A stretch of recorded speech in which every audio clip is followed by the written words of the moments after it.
Okay, so for a intramuscular injection, I'm going to prepare the medication using a aseptic technique. I'm going to check the medication twice before administering it, comparing it with the provider orders, as well as making sure that it's not expired. I'm then going to perform hand hygiene and privacy for the patient, introduce myself, and use 2 patient identifiers. I'm going to ask the patient if they have any allergies, and then once again, I'm going to check the medication on the patient's record and the provider orders to make sure that they are receiving the right medication at the right time with the right dose.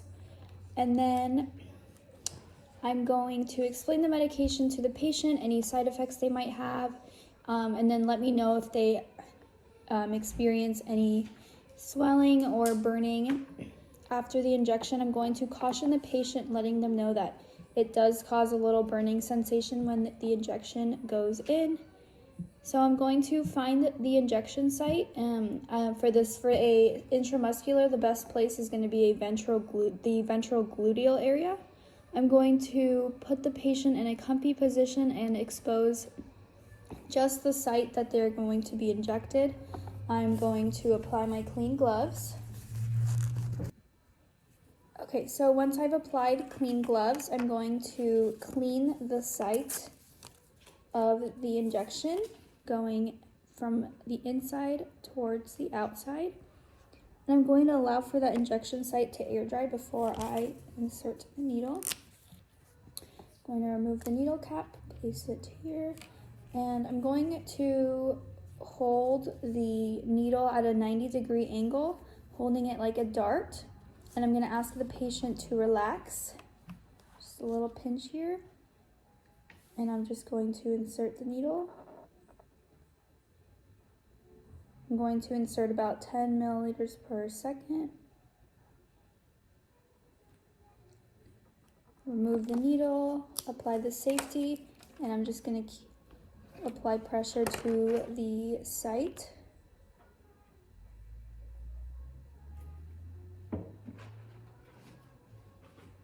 Alright, I'm going to bandage the site with my make-believe Band-Aid, and I'm going to discard of the needle in a sharps container. I am next going to remove my gloves, perform hand hygiene once again. I'm going to document how the procedure went if the patient had any discomfort. I'm going to remain with them for a little bit to see how they react, and then place the call light and water right next to them, and then return in about 15 to 30 minutes to see how they're doing.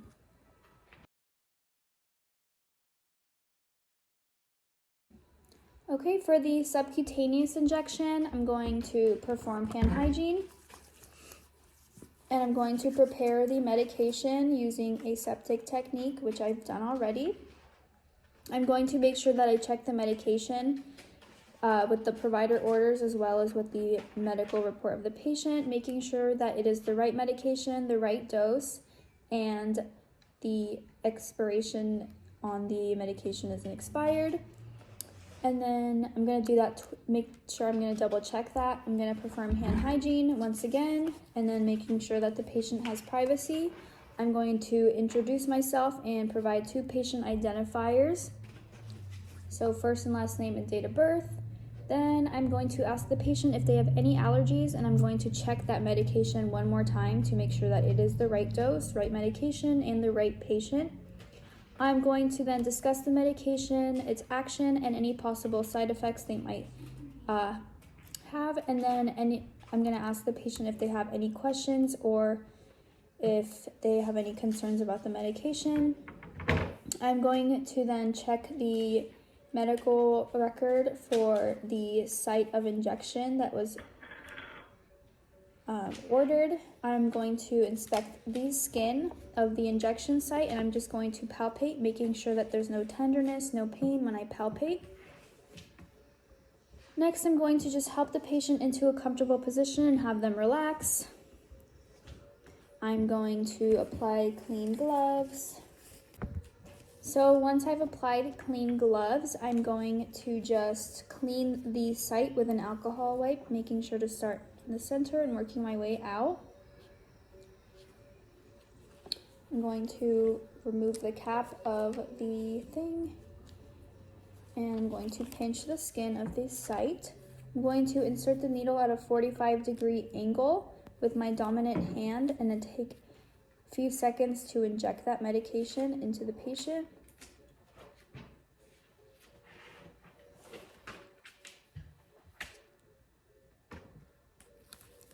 All right, applying my safety and holding pressure to that for a second or two. I'm going to discard that needle in a sharps container. I'm going to remove my gloves, perform hand hygiene once again. I'm next going to document that I gave that medication to that patient. I'm going to remain with the patient for a few minutes just to see how they're doing right after the injection, place the colloid and water within reach, and then I'm going to check in about 15 to 30 minutes to see how the injection site and the patient is doing.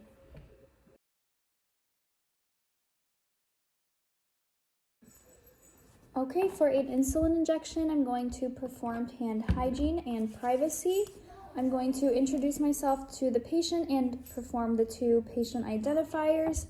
I'm going to check the provider orders and see what insulin is prescribed. I'm going to check the blood glucose level and then check when their next meal is, because that does determine when to give the insulin. I'm going to obtain the insulin and ensure that the provider orders match. I'm going to have a second nurse, make sure that I have the right dose in the needle. I am next going to check the expiration date, making sure to double check that provider order with the medication, making sure that it's unexpired.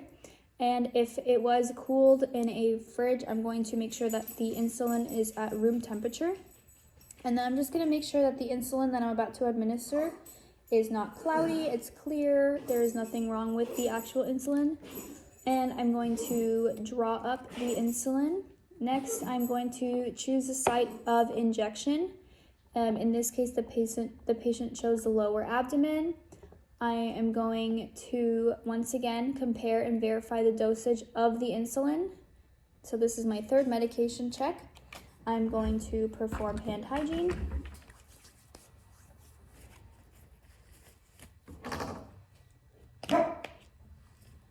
Apply clean gloves.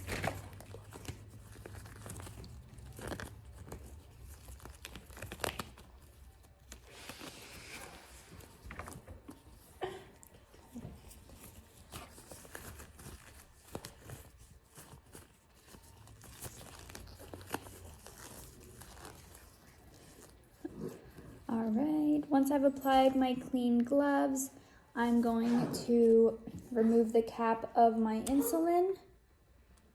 But before I do that, I'm going to clean the site, making sure to air dry. Now I'm going to remove my cap, making sure to inject at a 90-degree angle into the abdomen.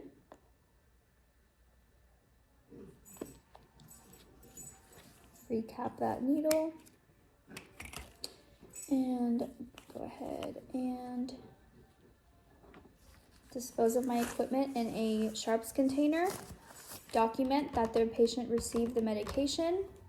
And then I'm also going to provide patient education so that the patient also feels comfortable in doing this themselves when they are discharged.